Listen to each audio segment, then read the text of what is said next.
विद्यार्थियों, BA first year के विद्यार्थियों के लिए मैंने कल के ऑनलाइन वीडियो क्लासेस में जय नारायण व्यास विश्वविद्यालय के 3 पेपरों के जो छोटे छोटे क्वेश्चन आते हैं 2-2 अंक के प्रश्न, वो 3 पेपर मैंने सोल्व किए थे। 2016, 2017 और 2018 के 3 पेपर्स के मैंने छोटे क्वेश्चन सोल्व किए थे। आज मैं 3 पेपर और लेकर आया हूँ। आज के जो मेरे 3 पेपर हैं, सन 2014 जय नारायण व्यास विश्वविद्यालय रेगुलर विद्यार्थी के पेपर, 2015 का पेपर, 2016 का पेपर। क्लियर? तो प्रिय विद्यार्थियों, सबसे पहले मैं सोल्व करता हूं 2014 जय नारायण व्यास विश्वविद्यालय हिस्ट्री फर्स्ट रेगुलर विद्यार्थियों का पेपर। प्रिय विद्यार्थियों, पहला क्वेश्चन है, नवपाषाण काल की 2 प्रमुख विशेषता बताइए। नवपाषाण काल की विशेषता नंबर 1, इसी नवपाषाण काल में मनुष्य ने खेती का कार्य करना प्रारंभ किया। पॉइंट नंबर 2, दूसरी विशेषता, नवपाषाण काल में ही पहिए का आविष्कार हुआ। तीसरी विशेषता कर दो, अग्नि का आविष्कार हुआ। चौथी विशेषता कर दो, मनुष्य ने स्थायी निवास बनाना प्रारंभ किया और मिट्टी के विभिन्न प्रकार के बर्तनों का निर्माण किया जाना प्रारंभ हुआ। इसमें 2 विशेषताएं, मैंने 4-5 विशेषताएं बता दी। प्रश्न संख्या 2, हड़प्पा कालीन धर्म की प्रमुख विशेषताएं बताइए। प्रिय विद्यार्थियों, 2 अंक का प्रश्न है, 2 लाइन, 1 लाइन, 3 लाइन में आपको उत्तर लिखना है। तो हड़प्पा कालीन धर्म में लिख दो, हड़प्पा कालीन आर्य है। हड़प्पा काल में धर्म की प्रमुख विशेषता है कि हड़प्पा काल में मंदिरों के कोई अवशेष नहीं मिले। हड़प्पा निवासी अपने घरों के अंतर्गत ही देवी देवताओं की उपासना किया करते थे। पशुपतिनाथ शिव की उपासना किया करते थे और विभिन्न प्रकार के सूर्य की उपासना करते थे, अग्नि की उपासना करते थे, स्वास्तिक की उपासना करते थे। विभिन्न प्रकार के पशुओं कुबड़ वाला बैल पवित्र पशु माना जाता था। इसी प्रकार से नाग देवता की पूजा करते थे। विभिन्न प्रकार के पवित्र पेड़ पौधों की पूजा करते थे। बरगद के पेड़ की पूजा, पीपल के पेड़ की पूजा, तुलसी को पवित्र मानकर उसकी उपासना की जाती थी। तो ये था हड़प्पा कालीन धर्म की प्रमुख विशेषता। अगला प्रश्न है, वैदिक कालीन युग की 2 प्रमुख राजनीतिक संस्थाओं के नाम बताइए। वैदिक कालीन राजनीतिक संस्थाएं 2 कौन सी थी? पहली कर दो सभा और दूसरी कर दो समिति। इसमें सिर्फ नाम पूछे, फिर भी आप यदि लिखना चाहो तो सभा में 1 लाइन लिख दो। सभा में आप लिख सकते हो, यह विशिष्ट जनों की संस्था थी। इसमें सदस्यों की संख्या कम होती थी। सभा में केवल राजा, सेनापति, युवराज और 3-4 मंत्री ही भाग लिया करते थे और सभा के द्वारा उच्च स्तरीय निर्णय लिए जाते थे। समिति में आप लिखिए, यह गांव के लोगों की संस्था होती थी। सभी ग्रामवासी इसमें भाग लेते थे और यह समिति गांव के विकास से संबंधित विभिन्न प्रकार के कार्य किया करती थी। तो 2 समितियां हो गई, एक हो गई सभा और दूसरी हो गई समिति। तीसरी भी याद करना चाहो तो तीसरी संस्था थी विदत। विदत सभा और समिति से भी प्राचीन एक राजनीतिक संस्था थी, जिसमें पुरुषों के साथ साथ महिलाएं भी भाग लेती थी। अगला प्रश्न है, सीता अध्यक्ष के बारे में आप क्या जानते हैं? 2 लाइन में इसका उत्तर लिखिए। मौर्य काल में राज्य के कृषि भूमि को सीता कहते थे। राजकीय कृषि भूमि को सीता कहते थे और इस भूमि के अधिकारी को सीताध्यक्ष कहते थे। अगला प्रश्न है, शुंग वंश का संस्थापक कौन था? पुष्यमित्र शुंग, जिसने 184 ईस्वी पूर्व में शुंग वंश की स्थापना की। तो शुंग वंश का संस्थापक कौन था? पुष्यमित्र शुंग, 184 ईस्वी पूर्व में। अगला प्रश्न है, गुप्त काल में आय के प्रमुख स्रोत लिखिए। तो गुप्त काल में आय के स्रोत में पहला पॉइंट कर दो है लगान, कुल पैदावार का 1/6 भाग। दूसरा कर दो व्यापार और वाणिज्य से। तीसरा कर दो विदेशी व्यापार से। चौथा कर देना विष्ठि से। अगला प्रश्न है, कालिदास द्वारा लिखित 4 ग्रंथों के नाम बताइए। प्रिय विद्यार्थियों, संस्कृत के महाकवि भारतीय शेक्सपियर के नाम से प्रसिद्ध कालिदास द्वारा रचित 4 ग्रंथ निम्नांकित हैं।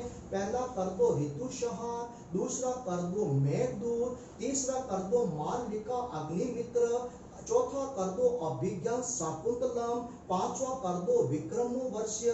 ये हो गए कालिदास के संस्कृत के ग्रंथ। 4 कुछ है, मैंने आपको नाम बता दिए। अगला प्रश्न है, गुप्त काल में विष्ठि से क्या अर्थ है? गुप्त काल में विष्ठि का अर्थ क्या था? बहुत ही सटीक भाषा में मैंने पहले भी बताया है, वापस बता रहा हूँ। विष्ठि से तात्पर्य है बेगार करवाना, अर्थात गुप्त काल में श्रमिकों से कार्य करवा दिया जाता था और उन कार्य के बदले में उन्हें कोई पारिश्रमिक नहीं दिया जाता था, कोई वेतन नहीं दिया जाता था। इसी बेगार प्रथा को क्या कहते हैं? विष्ठि। तो गुप्त काल में विष्ठि से तात्पर्य है श्रमिकों से बेगार करवाना, अर्थात कार्य करवाने के बदले में उन्हें किसी भी पारिश्रमिक का भुगतान न करना। अगला प्रश्न है, हर्षवर्धन के ग्रंथों के नाम लिखिए। हर्षवर्धन के 3 ग्रंथों के नाम लिखिए। रत्नावली, दूसरा नागानंद, तीसरा कर दो प्रियदर्शिका। और अंतिम सवाल है, त्रिपक्षीय संघर्ष में कौन सी 3 शक्तियों के मध्य हुआ? तो उत्तर लिखिए। 7वीं से 10वीं शताब्दी के मध्य हर्षवर्धन की राजधानी कन्नौज पर अधिकार करने को लेकर त्रिपक्षीय संघर्ष प्रारंभ हुआ। इसमें 3 शक्तियां थी, गुर्जर प्रतिहार, बंगाल के पाल शासक और दक्षिण के राष्ट्रकूट शासक। ये हो गई 3 शक्तियां। वापस समझना, गुर्जर प्रतिहार, बंगाल के पाल वंश के शासक और दक्षिण के राष्ट्रकूट शासक, इन तीनों शक्तियों में त्रिपक्षीय संघर्ष प्रारंभ हुआ। किस पर अधिकार करने को लेकर हुआ? कन्नौज पर अधिकार करने को लेकर हुआ। ये कब से कब तक हुआ? 7वीं से 10वीं शताब्दी तक हुआ। तो ये विद्यार्थियों मैंने 2014 जय नारायण व्यास विश्वविद्यालय के 10 प्रश्न जो 2-2 अंक के आते हैं वो मैंने आपको बता दिए। विद्यार्थी हमेशा इसी पोर्शन में आकर उलझ जाते हैं, इसी में विद्यार्थी गलती कर बैठते हैं। मैंने एक लाइन पहले भी आपको समझाई और वापस जहाँ तक हो सकेगा मैं सारे पेपर सोल्व करने का प्रयास करूंगा। 2014 के बाद प्रिय विद्यार्थियों यह है 2015 जय नारायण व्यास विश्वविद्यालय रेगुलर विद्यार्थियों का प्रश्न पत्र। प्रश्न संख्या 1, किन्हीं 4 वेदांगों के नाम लिखिए। वेदांग 6 हैं और यहाँ पर पूछा है किन्हीं 4 वेदांगों के नाम लिखिए। तो आंसर लिख दीजिए। वेदांग 4, कल्प, शिक्षा, निरुक्त, छंद, व्याकरण, ज्योतिष है। 4 कुछ है, मैंने 6 बता दिए। तो पहला प्रश्न है 4 वेदांगों के नाम बताइए। आप कोई भी 4 नाम लिख दीजिए। शिक्षा, कल्प, छंद, निरुक्त, क्या हो गए 4। दूसरा प्रश्न है इंडिका ग्रंथ के लेखक कौन है? उत्तर लिख देना। इंडिका ग्रंथ के लेखक मेगस्थनीज है और इस ग्रंथ से हमें चंद्रगुप्त मौर्य के बारे में विभिन्न प्रकार की जानकारी मिलती है। अगला प्रश्न है मौर्य काल में आय के मुख्य स्रोत लिखिए। सेम की सेम बातें लिख दीजिए। मौर्य काल में आय के स्रोत है कृषि भूमि से प्राप्त लगान। दूसरा कर दो विदेशी व्यापार से प्राप्त होने वाली आय। तीसरा कर दो व्यापार वाणिज्य उद्योगों से प्राप्त होने वाली आय है। अगला प्रश्न है धर्म महामात्र का क्या कार्य था? उत्तर लिखो। धम्म महामात्र नामक अधिकारियों की नियुक्ति मौर्य शासक अशोक ने की और इन धम्म महामात्रों का कार्य था अपने अपने प्रदेशों में जाकर धम्म का प्रचार प्रसार करना और धम्म में वृद्धि करना।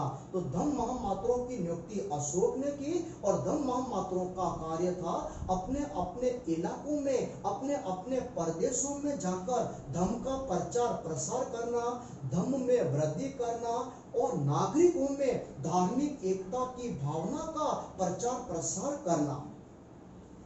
अगला प्रश्न है कुषाण कौन था? ये कल के पेपर में भी सवाल आया।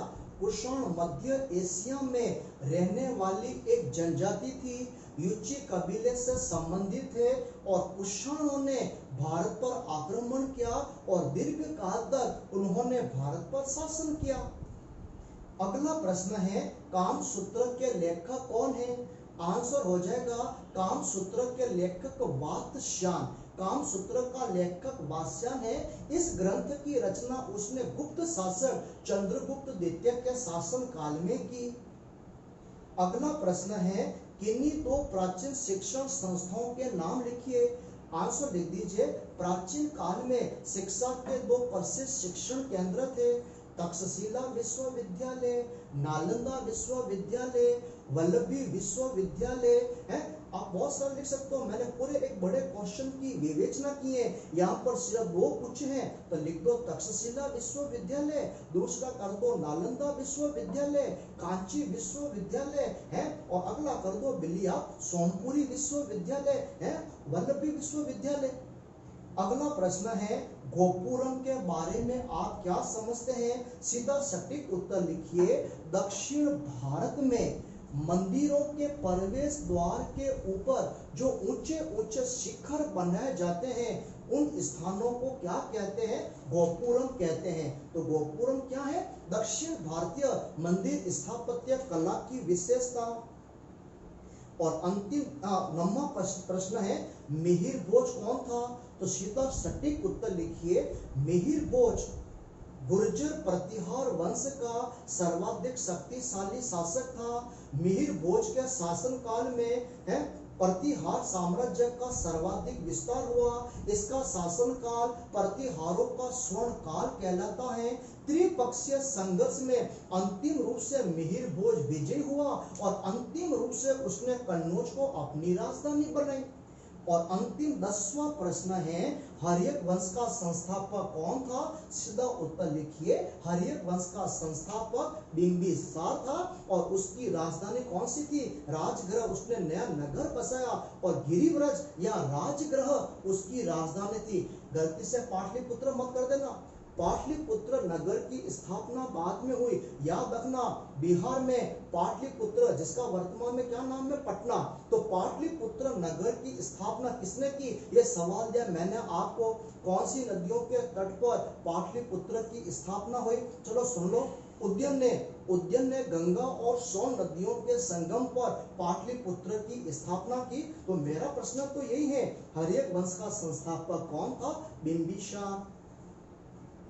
और तीसरा पेपर आज लेता हूं सन 2016 जय नारायण व्यास विश्वविद्यालय रेगुलर विद्यार्थियों का पेपर। 2014 हुआ, 2015 हुआ, अब लेता हूं 2016 का पेपर।